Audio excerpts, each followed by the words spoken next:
Bonsoir à tous. À la une de ce journal, les risques d'une catastrophe sont élevés dans la ville de Douala. À la suite des premières pluies diluviennes, des inondations provoquent d'importants dégâts matériels. Des maires interpellés confessent n'avoir toujours pas de moyens pour faire face à la vague d'inondations enregistrée dans la capitale économique du Cameroun. La seule stratégie utilisée jusqu'ici, c'est le déguerpissement quasi difficile des populations installées dans les zones à risque. Analyse et décryptage des enjeux de lutte contre les inondations, c'est à suivre au cœur de ce journal. Qui sera le successeur du candidat du parti au pouvoir à la prochaine élection présidentielle en Côte d'Ivoire?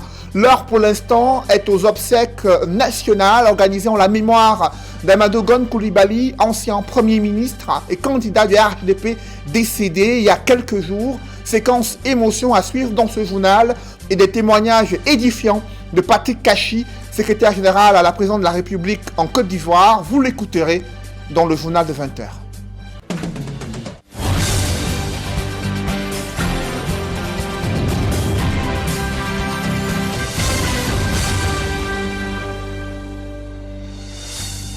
Merci de suivre cette édition complète de l'information sur Equinox en télévision. D'abord, cette histoire tragique qui défraie la chronique dans la cité universitaire de Tchang, dans le département de la Menoie, là où un étudiant a été retrouvé mort dans sa chambre dans une cité universitaire, et des questions se posent sur les circonstances de ce décès survenu il y a quelques jours dans la ville de Tchang. Les populations témoignent sur la moralité de ce jeune étudiant et interrogent sur l'insécurité grandissante dans les cités universitaires au Cameroun. Des précisions avec Leclerc Sakem.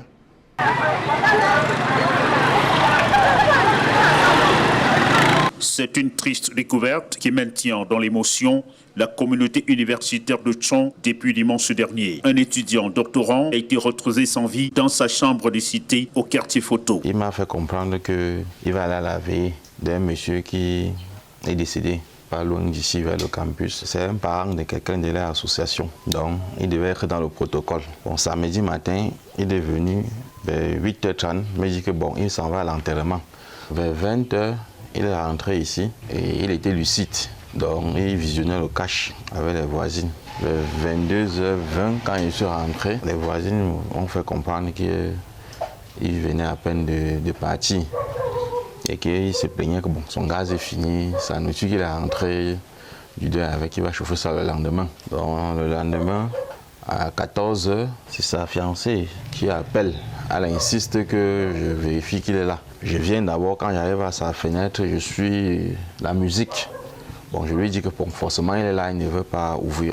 Puisque j'ai ses clés, je ouvre la porte, je me rends compte que c'est fermé de l'intérieur.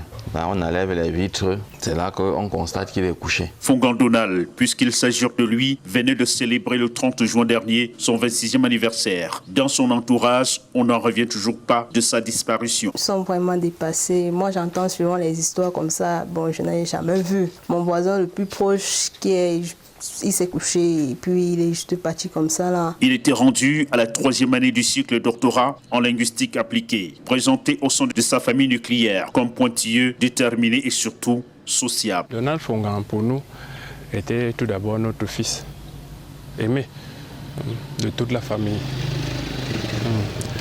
Donc, enfant benjamin de la famille, Donald a évolué comme un météore. On ne l'a pas vu. C'est allé vite. Depuis le primaire jusqu'à la maternelle, de la maternelle jusqu'au primaire, au secondaire et à l'université, il a toujours été premier de la classe. Il n'a redoublé aucune salle. Très brillant. Précoce même. Il a toujours eu des primes académiques, des palmes académiques que nous avons entassées. Nous avons été surpris en date du dimanche soir d'avoir des nouvelles nous annonçant de son décès auquel personne ne s'attendait. Il n'avait aucune maladie quelconque ou quoi que ce soit. Au contraire, c'était un travailleur acharné et un chercheur pointilleux pour nous qui étions comme des apprentis éloignés de certaines réalités. Lui, il était l'érudit Et il ne passait pas pour très humble, effacé. Difficile de se prononcer sur les causes du décès du jeune étudiant. Amis et proches espèrent que la vérité jaillira afin d'élucider les mobiles. Nous en appelons avec notre modeste voix au soutien de tous ceux qui peuvent nous aider. Nous pensons à la famille Onkam en général, à la famille Futuni de Tchang, à l'institution universitaire pour laquelle il avait beaucoup de respect, d'aider la famille à la manifestation de la vérité dans ce décès brusque. J'espère vraiment qu'on va vraiment trouver les causes de sa mort. Pour le moment, seule la consternation règne dans les cœurs. Son corps a été déposé à la morgue de l'hôpital du district de Tchang. L'enquête, pour l'instant, est diligentée par le commissariat du 1er arrondissement de la ville de Tchang. Toujours dans la région de l'Ouest, cette question d'insécurité préoccupe les populations. Illustration à Bouda, là où un présumé gang de malfrats a été mis aux arrêts. Selon la gendarmerie, il s'émet la terreur dans cette ville en multipliant les actes de cambriolage et d'agression à ciel ouvert.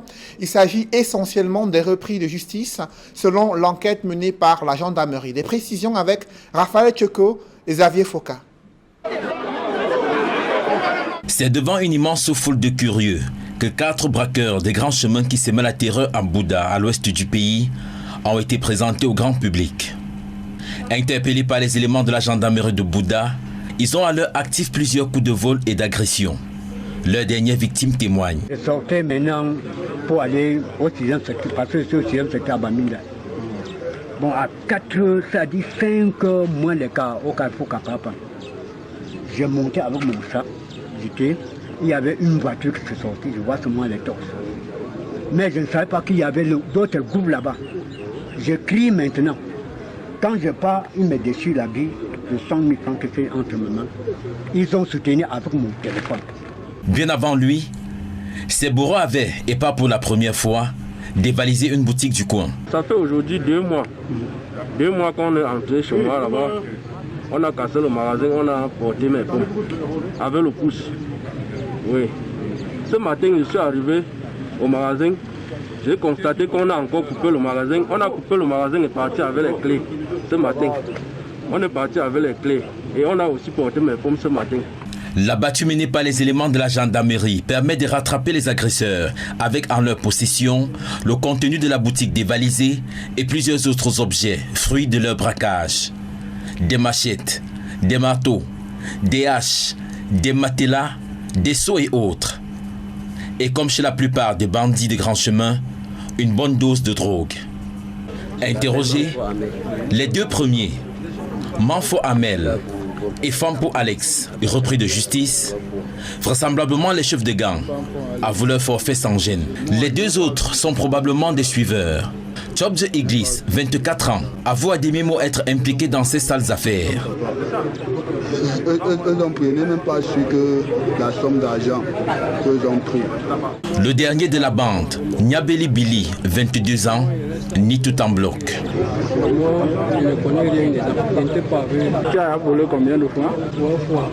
Le commandant de brigade, l'adjudant-chef-major, Lachele Sébastien, a profité de la circonstance pour sensibiliser sur les méfaits de la consommation de la drogue et a appelé les populations à plus de collaboration pour des actions encore plus efficaces. C'est un rebondissement dans l'affaire Kingsley Njoka. Ce journaliste incarcéré à la prison centrale de Yaoundé réagit aux accusations du porte-parole du ministère de la Défense.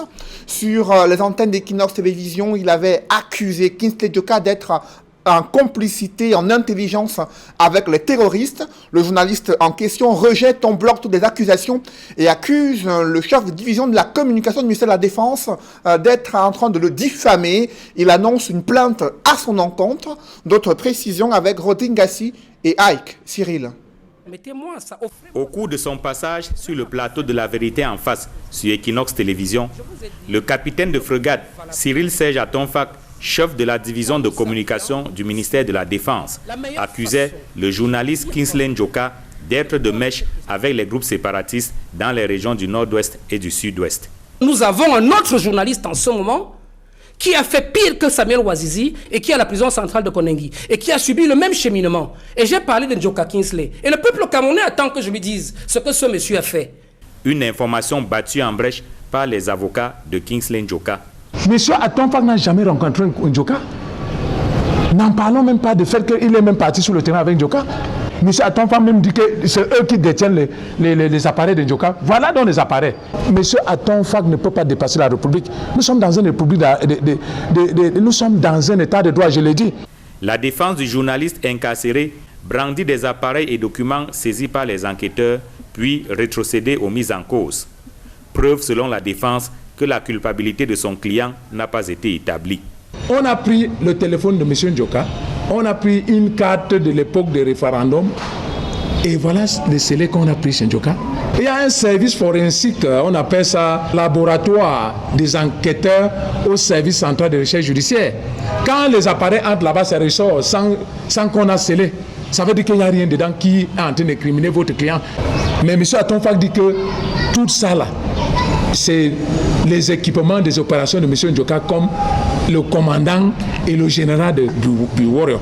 La défense de Kingsley Njoka accuse à son tour le chef de la division de communication du ministère de la Défense d'avoir divulgué sur les antennes d'Equinox des éléments relevant de l'enquête préliminaire sans avoir obtenu l'autorisation du commissaire du gouvernement.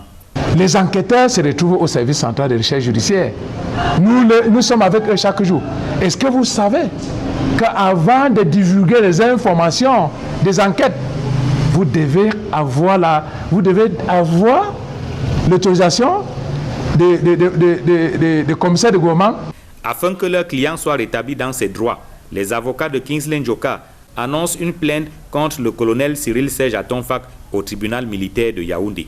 Dans la plainte de notre client, vous avez constaté que nous avons appuyé sur l'article 169. Nous avons appuyé sur l'article 170 du Code pénal. Nous avons appuyé sur l'article 8, 1 et 2 et l'article 9, 1 pour démontrer que Njoka bénéficie des présomptions d'innocence. Détenu à la prison de Kondengi pour de présumés contacts avec des groupes séparatistes dans le nord-ouest et le sud-ouest, le journaliste Kingsley Njoka ne reconnaît pas avoir un jour rencontré le capitaine de frégate Cyril Serge Atonfak.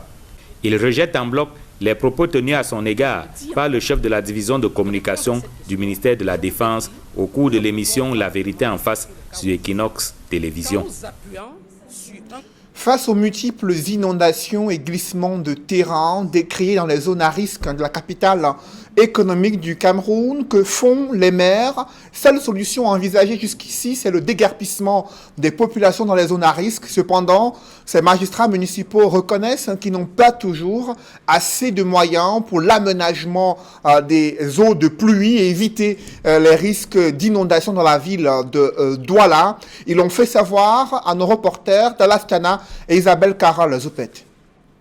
La saison pluvieuse qui démarre à peine dévoile la prolifération des zones à risque et précisément les sites d'inondation que compte la ville de Douala. Nous nous sommes rendus aussi compte qu'il y a des zones à risque.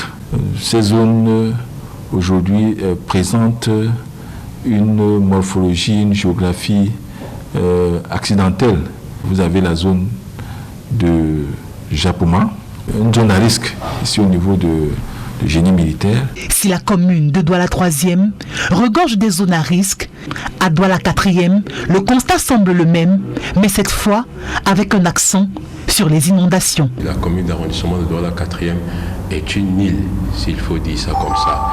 Et son caractère insulaire l'expose dans un certain nombre de problèmes, parmi lesquels les inondations, parce qu'un certain nombre de quartiers et de villages sont situés sur des marécages. Tous ces éléments cités ici et qui perturbent le quotidien des populations se résument en quelques mots. Particulièrement dans la ville de Douala, il y a le problème d'incivisme et des gens qui construisent sur des drains, qui n'ont pas le droit de construire dans ces endroits. Problème de la gestion, de la mauvaise gestion des ordures ménagères. Alors que le danger reste permanent, les patrons des mairies prennent à peine conscience et se proposent de remédier à la situation, chacun selon sa localité. On sommet un certain nombre de détruire tout simplement leur construction parce que nous allons revenir pour aménager les quartiers afin de lutter contre ces problèmes d'inondation-là. Nous avons engagé la réhabilitation de nos engins. On saisit les administrations, on saisit les structures habilitées pour nous venir en aide. Ces populations doivent être déguerpies. Il y a quelques années, Jean-Claude Mbouendjou, alors ministre de l'Habitat et du Développement urbain, rappelait dans l'une de ses tournées à Douala que l'arrondissement de Douala 5e regorge le plus grand nombre de zones à risque dans le département du Vouri. Mais depuis lors, aucune mesure à proprement parler n'a été trouvée, à part quelques actions cosmétiques pour séduire l'électorat lors du double scrutin dernier. Il ne fait l'ombre d'aucun doute. Les grandes lignes de la préparation du budget 2021 révèlent l'incertitude autour des prévisions de croissance et les capacités réelles à mobiliser les recettes fiscales dans un contexte de grave récession économique et de crise sanitaire, en tablant sur un taux de croissance de 3% et une légère remontée du baril de pétrole. Les projections du gouvernement camerounais peuvent-elles se concrétiser? Explication avec Joël Essengue et Guy Zogo. Les grandes directives du budget 2021, telles que dictées par le président de la République, rappellent d'emblée que ce budget doit être mis en place selon les règles du nouveau régime financier de l'État du Cameroun, ce qui, selon le docteur Ariel Nyitedem, induisent certains principes. Si le chef d'État insiste sur ce régime financier, c'est notamment sur la transparence et sur l'amélioration de la gouvernance. Ça, c'est des points forts de ce nouveau régime financier de l'État et puis, bien évidemment, la continuation de la mise en place du budget programme et qui, comme on le sait, n'est pas encore totalement maîtrisé. Mais la transparence ne suffira certainement pas dans un contexte marqué par la Covid-19. Et il y a aussi l'incertitude sur le dollar même, parce que l'économie américaine est en train de prendre un coup avec l'impact du Covid sur cette économie. Le dollar peut perdre des points, et si le dollar perd des points, c'est une hypothèse dans l'évaluation du budget du Cameroun, parce que nous vendons en dollars. Donc cette incertitude doit faire en sorte que la préparation du budget ne sera pas évidente et la mise en œuvre sera davantage compliquée. De la sorte, les prévisions énoncées par Paul Biya restent sujettes à caution.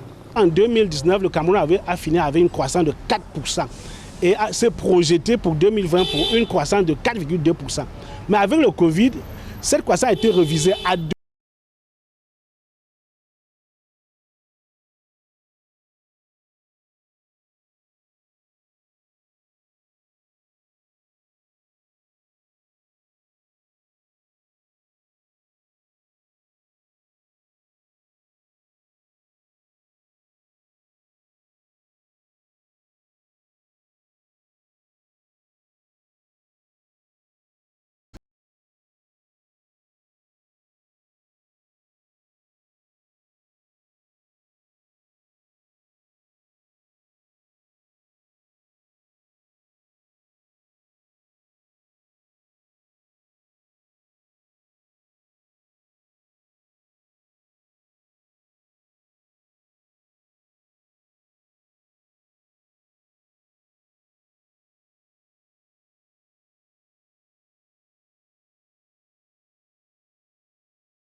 Sera difficile à réaliser.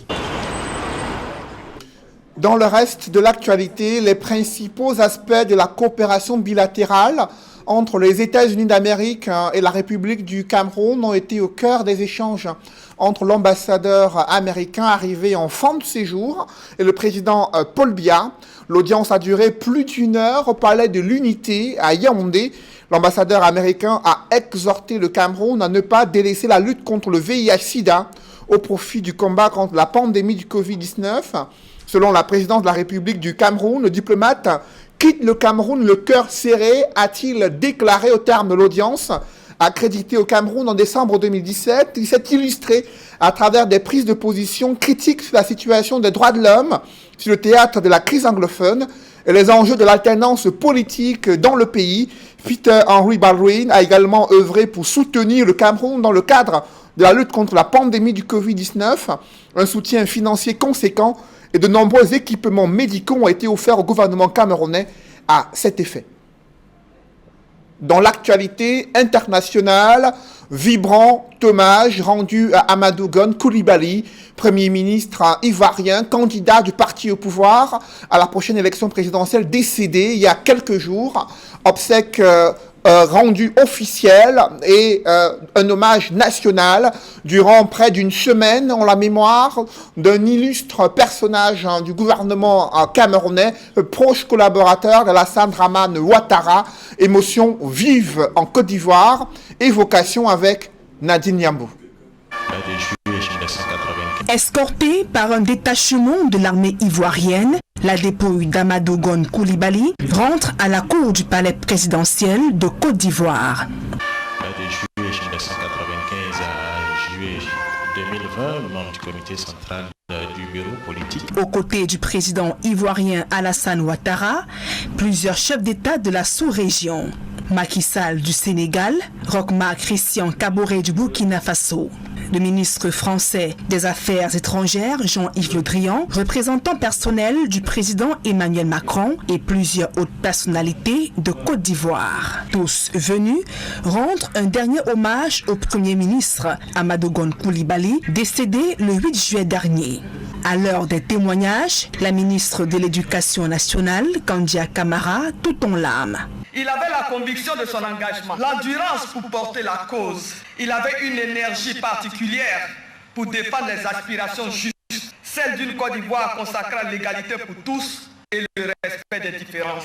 Il ne nous fallait pas mieux pour reconnaître en lui un des porte-flambeaux de notre combat contre l'arbitraire, dont l'ivoirité était malheureusement le visage institutionnel. Dans sa famille biologique, on savait la qualité des relations que j'entretenais avec Amadou Gon Coulibaly. Des frères comme Kone Kafana, Petit Amadou et Amisha peuvent en témoigner. Le ministre secrétaire général de la présidence de la République de Côte d'Ivoire, Patrick Hachi, couvre d'éloges le défunt. Cette passion de servir l'État l'habitait, le définissait mieux que tout autre. Il était en effet de cette espèce d'être devenu rare, qui par une morale altière se comporte non en homme de pouvoir, mais d'abord en homme de devoir. Oui, le devoir d'agir pour son pays. Là était l'obsession d'Amadou Gon Coulibaly. Partout où il fut en responsabilité, il entreprit, transforma et réforma avec succès. Pour la grande chancelière de Côte d'Ivoire, Henriette Diabaté, Amadou Gon Coulibaly était un grand commis de l'État dévoué à la patrie. Travailleur infatigable, chacun le sait. Un travail d'orfèvre, toujours bien fait. D'une loyauté sans faille à la cause qui lui tenait à cœur et à l'homme qui l'a protégé, qui l'a porté. D'une attention constante aux Ivoiriens, à leurs besoins, avec une volonté acharnée de rendre ce pays d'ailleurs. Pour tous les services rendus à la nation ivoirienne, le président Alassane Ouattara l'élève à titre posthume à la dignité de Grand Croix de l'Ordre national. Au nom du peuple, nous vous élevons à la dignité de Grand Croix de l'Ordre national et nous vous confions à votre famille les insignes de votre dignité. Ce mercredi, ses camarades du parti, le Rassemblement des oufettistes pour la démocratie et la paix, lui rendront un ultime hommage au Palais des Sports. Le programme des obsèques prévoit l'animation d'Amadou Gon Coulibaly le 17 juillet à Korogo, dans le nord de la Côte d'Ivoire. À présent, je vous invite à suivre ces morceaux choisis des témoignages du secrétaire général de la présidence de la République de la Côte d'Ivoire et la ministre ivoirienne de l'Éducation nationale. Tous les deux rendent hommage à Amadou Gon Coulibaly, décédé il y a quelques jours. Monsieur le Président de la République Alassane Ouattara, la mission à laquelle vous me soumettez aujourd'hui, je l'accomplis par devoir, car je suis une femme de devoir. à l'image du Premier ministre Amadou Gon Coulibaly. Et je le fais pour mon frère, mon ami, mon confident, mon compagnon de lutte, mon modèle, mon conseiller, mon soutien de tous les instants, mon patron. J'aurais tant voulu faire cette intervention à l'occasion de l'investiture de notre bien-aimé Amadou Gon Coulibaly en tant que de Côte d'Ivoire après son élection le 31 octobre 2020. J'aurais tout donné pour que le président de la République me donne cette opportunité. Malheureusement, j'en suis là à faire ce témoignage sur l'homme et sur son parcours. Je suis tenu à mon corps défendant de parler de Amadou Gon Coulibaly au passé. Et tanti Henriette, Amadou est parti. Hélas, le sort en a voulu ainsi. La haute volonté de Dieu a arraché notre patron et notre candidat à notre affection. Voici donc le rappel fatidique de la sagesse qui veut que l'homme propose et que Dieu dispose en dernier ressort. Sur la scène politique, il prenait une autre dimension. Ce n'était plus le fonctionnaire réservé, bien que méthodique. C'était désormais un leader jeune et vigoureux, un responsable qui faisait office de boussole déjà. Dans cette nouvelle ère politique, nous savions parfaitement les défis du moment et du futur. Nous avons tout de suite perçu le rôle du lion. Comme peu d'hommes que j'ai croisés dans ma vie, Amadou Gon Coulibaly incarnait les mots magnifiques d'Albert Camus. Le héros est celui qui fait non toujours ce qu'il veut, mais jusqu'au bout ce qu'il peut. Et il a véritablement donné, pour nous et pour la Côte d'Ivoire, le meilleur de lui-même, jusqu'à son dernier souffle, dont nul autour de cette table du Conseil des ministres n'a hélas senti les moindres prémices. Comme le lion qu'il fut, Amadou était un homme à la noble fierté, orgueilleux pour son pays, incarnant une idée haute de la politique, faite d'intégrité, de labeur, d'esprit de conquête et de passion patriotique. Je veux me souvenir, Amadou, de ton rire, ce rire si haut, si franc, qui ponctuait de façon permanente nos échanges, même sur les dossiers les plus techniques, de ces fous rires que nous avions lorsqu'affectueusement tu m'appelais par ce sobriquet Ashpat, et auquel je répondais affectueusement PM. Comme secrétaire général de la présidence de la République, il fut le chef d'orchestre intransigeant de votre vision, Excellence Monsieur le Président de la République, pour la reconstruction et l'émergence de notre pays. Nommé Premier ministre en janvier 2017, il fit avec stoïcisme, méthode et diplomatie face aux divers qui traversaient alors le pays. Vous venez de suivre Patrick Kachi, secrétaire général de la présidence de la République de la Côte d'Ivoire, qui rendait hommage à Amadou Gon Coulibaly. Il a tenu également à démentir sur son compte Facebook officiel les informations selon lesquelles il serait le prochain Premier ministre de la Côte d'Ivoire. Rien ne filtre pour l'instant. Une série de publi-reportages dans ce journal. Une nouvelle indemnisation est désormais disponible pour des sinistres automobiles. Il s'agit de Quick Paiement Auto, une prestation proactive et innovante qui a pour but de mettre fin aux lenteurs observées dans le traitement des dossiers. La société Chanas Assurance SA a présenté à la presse le Quick Paiement Auto, son nouveau produit assurance au Cameroun. Reportage.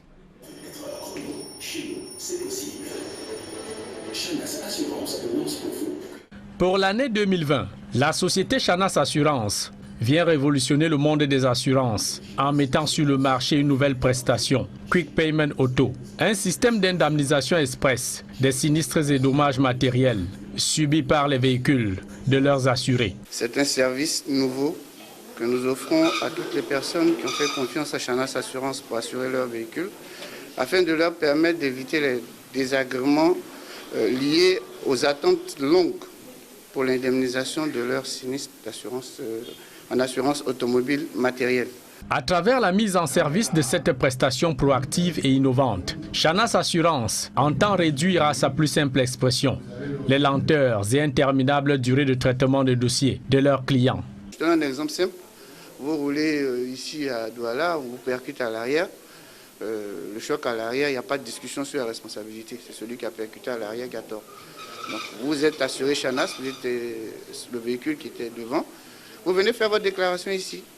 Donc sur place, dès que vous faites votre déclaration, à l'aide donc de votre constat, on vous oriente automatiquement vers l'expert qui fait l'expertise de votre véhicule et qui détermine donc le montant de votre préjudice qu'on vous soumet.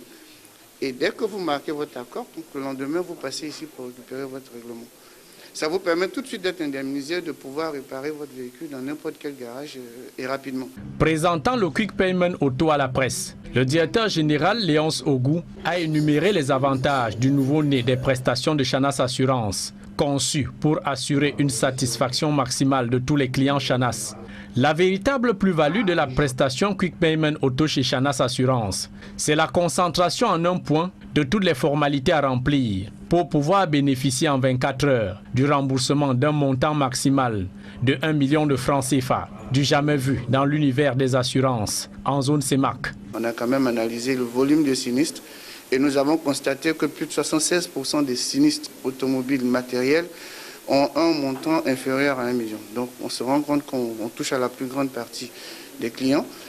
Et progressivement, donc, nous montrons en puissance en fonction donc, de l'évolution des choses. Le président du conseil d'administration de Chanas Assurance, Maurice Matanga, a inauguré le premier bureau qui présente un espace VIP aménagé, de l'accueil au bureau de gestion et validation des dossiers, la salle d'attente pour le grand confort des clients et surtout le bureau de l'expert en appréciation des dommages subis. Et enfin, l'espace technique dédié à l'évaluation des dommages physiques. Premier d'une série de bureaux qui seront bientôt opérationnels sur l'étendue du territoire national, a annoncé le top management de Chanas Assurance et qui bénéficie désormais de 2 certifications, la SGS à l'international et la NOR au plan national. La Société anonyme des brasseries du Cameroun continue de se mobiliser aux côtés du peuple camerounais et du gouvernement pour contribuer à la lutte contre la pandémie du Covid-19. De nouveaux matériels médicaux ont été distribués, ont été offerts au ministère de la Santé publique afin de renforcer sa stratégie de riposte contre la pandémie du Covid-19. Des précisions dans ce reportage.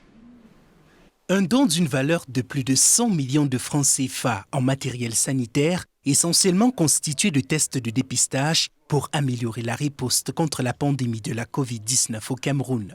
L'initiative est d'un collectif de 22 entreprises françaises installées au Cameroun, réunies au sein des conseillers du commerce extérieur de la France, CCEF, et du Cercle d'affaires français du Cameroun, CAFCAM.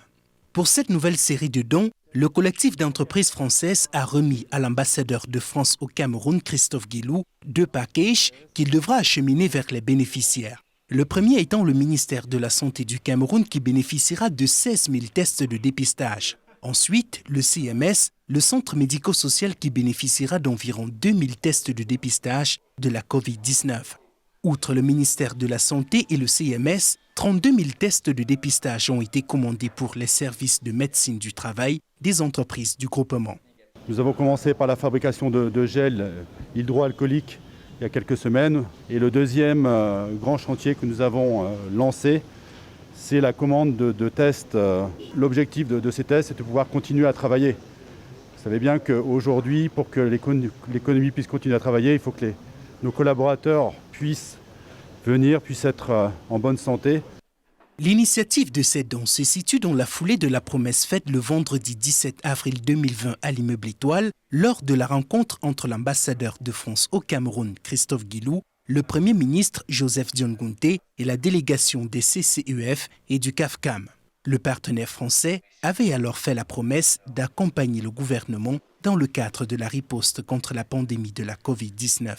Et dans ce sillage, ces tests de dépistage représentent un atout, d'autant plus que leur disponibilité est sérieusement limitée dans les formations sanitaires. Et aujourd'hui, vous nous montrez en réalité qu'au-delà de cette solidarité nationale, nous sommes dans le cadre d'une solidarité internationale, sinon mondiale. Et nous savons que la France a toujours été aux côtés du Cameroun.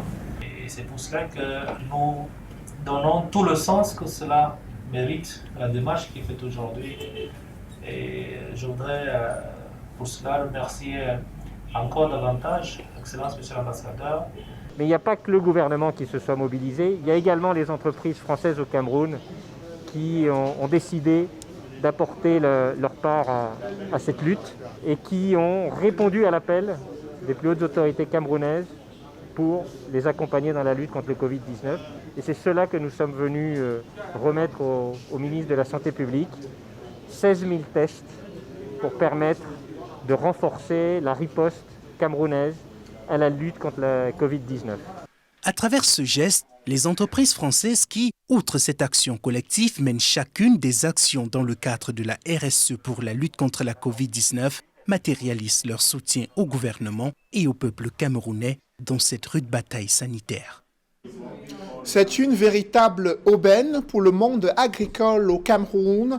L'entreprise israélienne Green Construction Home, distributeur exclusif Home Biogaz, promeut l'utilisation des déchets pour produire du biogaz et de l'engrais à travers le système Home Biogaz qui en plus est une solution efficace mais également pour le traitement des déchets et confère aux agriculteurs une autonomie réelle dans la production d'engrais naturels, le tout en leur permettant d'accroître leurs revenus. Reportage.